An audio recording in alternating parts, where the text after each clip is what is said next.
Alors, dans cette vidéo, on va essayer de voir comment gérer donc la librairie Pandas dans Python. Alors, Pandas, c'est une librairie qui permet de gérer les bases de données dans Python et on peut avec ça faire des statistiques, générer des variables, importer des bases Excel ou SPSS, les exporter dans les deux sens. Donc, première chose à faire, bien sûr, il faut lancer l'instruction pip install Pandas. Pour ceux qui ne l'ont pas fait, ça va installer donc Pandas dans votre PC. Ensuite, on va importer donc import pandas as pd pour simplifier donc après l'écriture du code. Ensuite, première chose, alors je sais très bien que les médecins ils utilisent beaucoup de bases Excel et de bases SPSS, donc on va essayer. Moi, j'ai créé cette petite base Excel juste pour vous montrer. On va donc l'enregistrer sous le nom db1, voilà. Et après, donc je l'ai enregistré dans le folder d2 points. Alors, pour l'importer dans Python, ce qu'on va faire, c'est tout d'abord déterminer folder. On va écrire d2 double anti-slash. Ensuite, file name et on a dit que c'était db1. Voilà. Ensuite, on va l'importer dans data et on va utiliser la fonction pd.readExcel. Folder plus file name et plus l'extension donc des fichiers Excel. Voilà. Et là, donc, on va voir que la base de données a été bel et bien importée. Alors, première chose à savoir, c'est qu'on peut accéder à n'importe quel enregistrement dans cette base de données grâce au concept de slicing de Python. Et première chose qu'on va faire, c'est essayer de voir, par exemple, le premier enregistrement uniquement. Et donc là, on va utiliser .loc. Et on va écrire 0,2 points. 2 points, ça veut dire qu'on va sélectionner toutes les colonnes pour les afficher.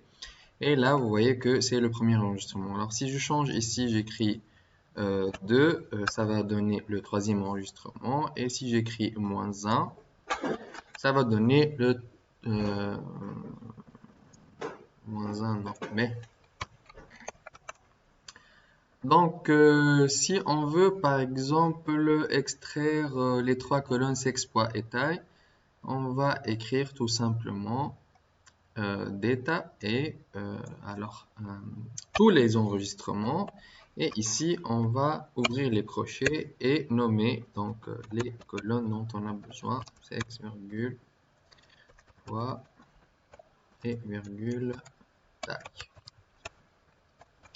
Et là, ça va nous afficher donc les trois colonnes uniquement dont on a besoin. Alors maintenant, voilà, ça c'est les paramètres de base. Maintenant, on va essayer de faire un petit calcul. Alors, on va créer une nouvelle variable qu'on va appeler body mass index et qui va être égale à poids sur taille au carré. Alors, dans les bases de données Pandas, on peut le faire très simplement. Alors, il suffit d'écrire data et on va écrire le nouveau nom de variable BMI et c'est égal à data poids sur data taille et au carré. Voilà. Et là, si on réaffiche data, on va avoir donc le body mass index qui est affiché ici et qui est bien donc calculé donc avec précision. Alors maintenant, ce qu'on va faire, c'est on va importer une base de données qui est très utilisée par les développeurs pour l'entraînement, qui est la base de données qu'on appelle Titanic. C'est la base de données des passagers du Titanic avec des statistiques sur les décès, l'âge, etc. Et donc, cette base de données, je l'ai enregistrée dans le même folder, mais je l'ai appelée ici Titanic Dataset. Donc, on va copier le nom et c'est au format CSV, si vous avez remarqué. Donc, on va réattribuer à data une nouvelle base. Voilà. Donc, ici, on va écrire read, mais cette fois-ci CSV et le même folder mais donc la base s'appelle titanic.csv dataset. Voilà. Donc là, on a importer la data. Et là, on va l'afficher. Voilà, donc là, on a la base de données donc, Titanic qui est affichée avec les différentes colonnes. Alors, si je veux afficher uniquement les colonnes, alors comment je fais? On va mettre data et on va utiliser la méthode columns et là, ça va afficher uniquement les différentes variables donc, de cette data. Donc maintenant, on va, première chose à faire, alors on peut essayer de voir rapidement les caractéristiques des variables quantitatives. Et là, on va utiliser donc une fonction simple qu'on appelle describe, donc .describe. Et là, ça va nous donner donc la moyenne, la déviation standard, valeur minimale, 25e, 75e percentile, la valeur maximale et la valeur médiane des variables quantitatives. Donc, assez rapidement, on a un tableau complet. Alors, pour les variables qualitatives, il y a une autre manière de faire. Alors, il y a une variable qualitative sexe qui est sous format chaîne de caractères. Il y a cette variable qui est aussi qualitative qui est pclass. Alors, bien sûr, survived, ici, cette variable aussi. Voilà, donc comment on va faire? Alors, on va commencer par sexe, par exemple. Je veux savoir combien il y a d'hommes et de femmes dans cette série. Alors, ce qu'on va faire, c'est, on va, alors, data, et puis sexe, et puis on va mettre value count. Et là, ça va nous donner donc combien il y a d'hommes et de femmes dans cette série Titanic. Et puis, alors, pour la classe, donc la classe, ça c'est, je crois, le ticket en classe 1, 2, 3. Alors, on va faire la même chose. Data et classe value count. Ah. Et là, ça va nous donner, donc dans chaque classe, il y a combien de personnes. Alors maintenant, on va essayer d'appliquer un filtre, par exemple. Et ce filtre, par exemple, on va essayer de sélectionner la classe numéro 1, par exemple, et uniquement la classe numéro 1. Et après, donc, on a une variable quantitative qui est l'âge. Et je voudrais savoir la moyenne d'âge donc, de chaque classe une par une. Donc, ce qu'on va faire, c'est donc, on va appliquer un filtre donc, sur l'âge et on ouvre les crochets et on va dire uniquement donc, lorsque P classe, ça c'est le filtre, lorsque P classe donc, est égal à 1. Voilà, donc ça va afficher uniquement l'âge des personnes qui sont en classe 1. Et puis là, on va essayer d'avoir une idée sur la moyenne d'âge. Voilà, qui est donc de 38,23 ans. Alors, bien sûr, la médiane, c'est toujours mieux. Et là, c'est 37 ans. Alors, on va essayer de voir donc pour la classe 2. Alors, c'est 29 ans. Et pour la classe 3,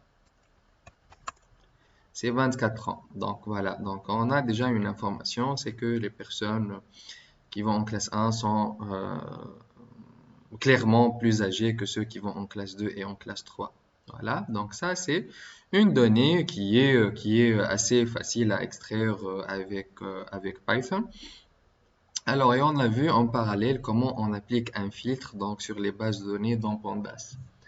Alors, on va essayer de sélectionner cette fois-ci deux classes, voilà.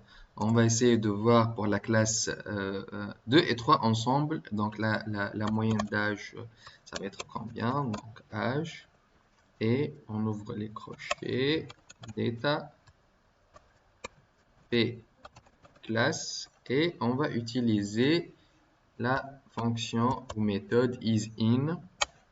Et on va ouvrir les crochets. Ça va être une liste.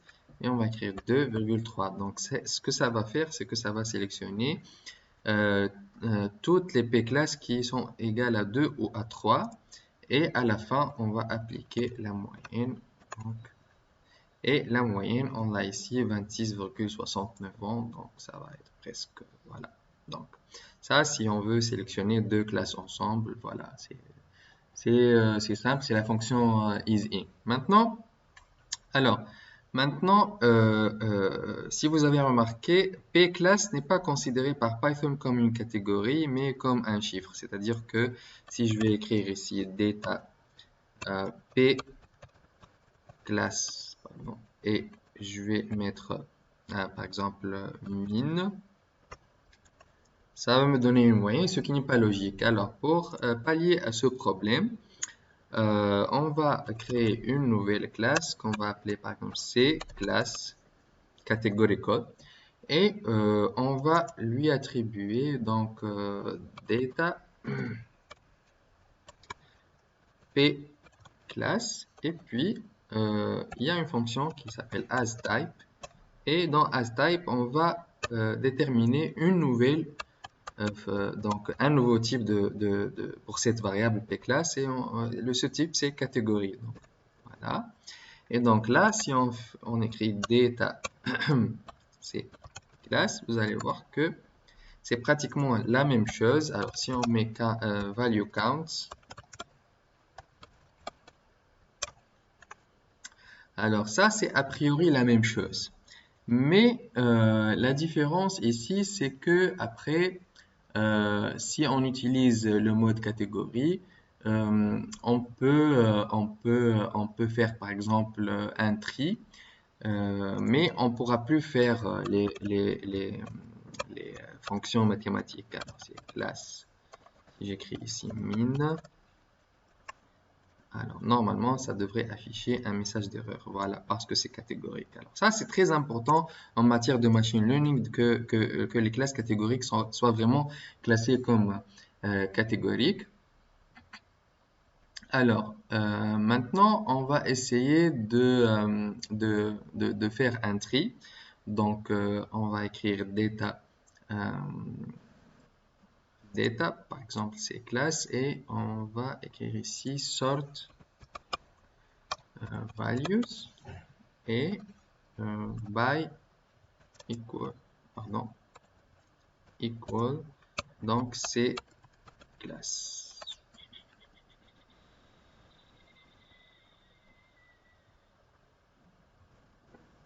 Data, ok.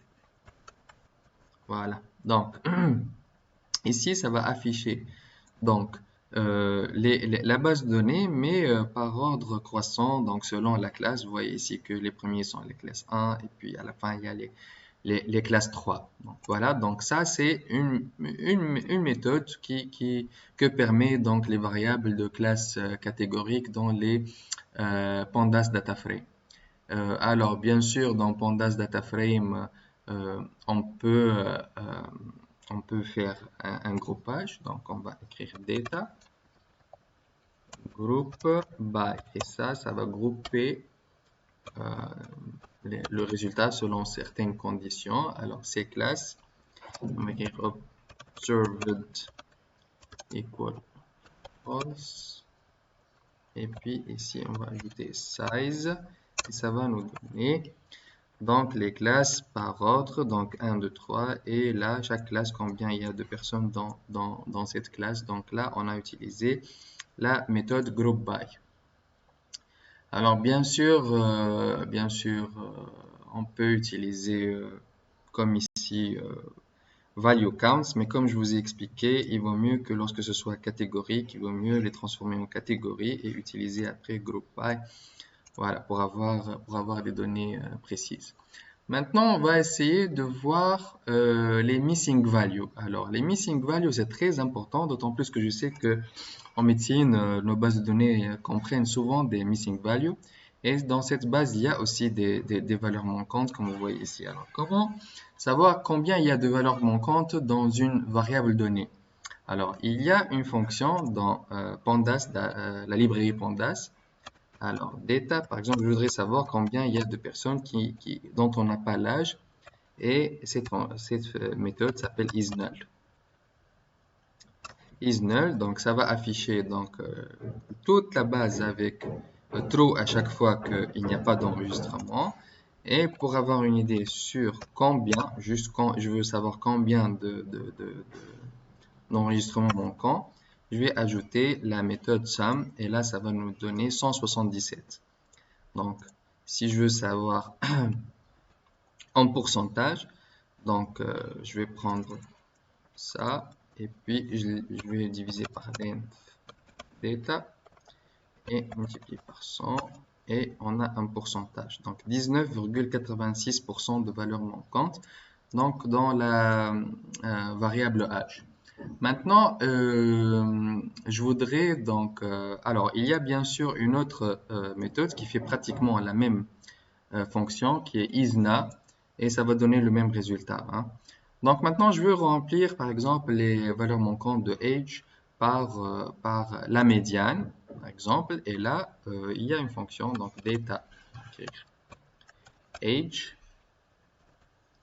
equal data age, et puis cette méthode s'appelle fillNA.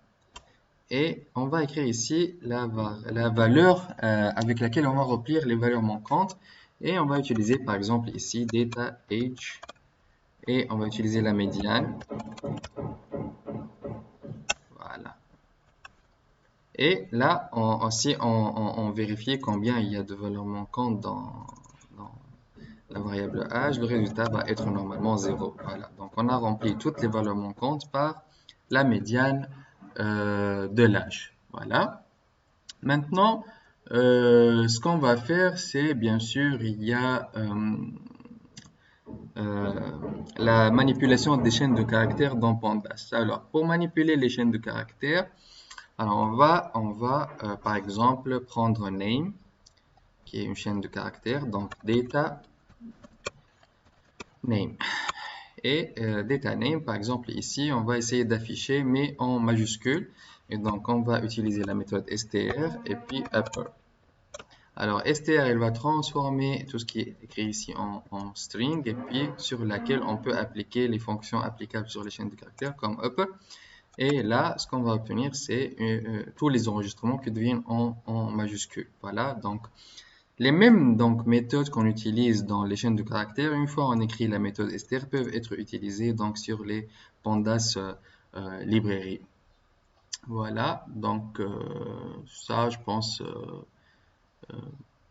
on a terminé, je crois. Donc voilà, je vous remercie d'avoir suivi. Donc,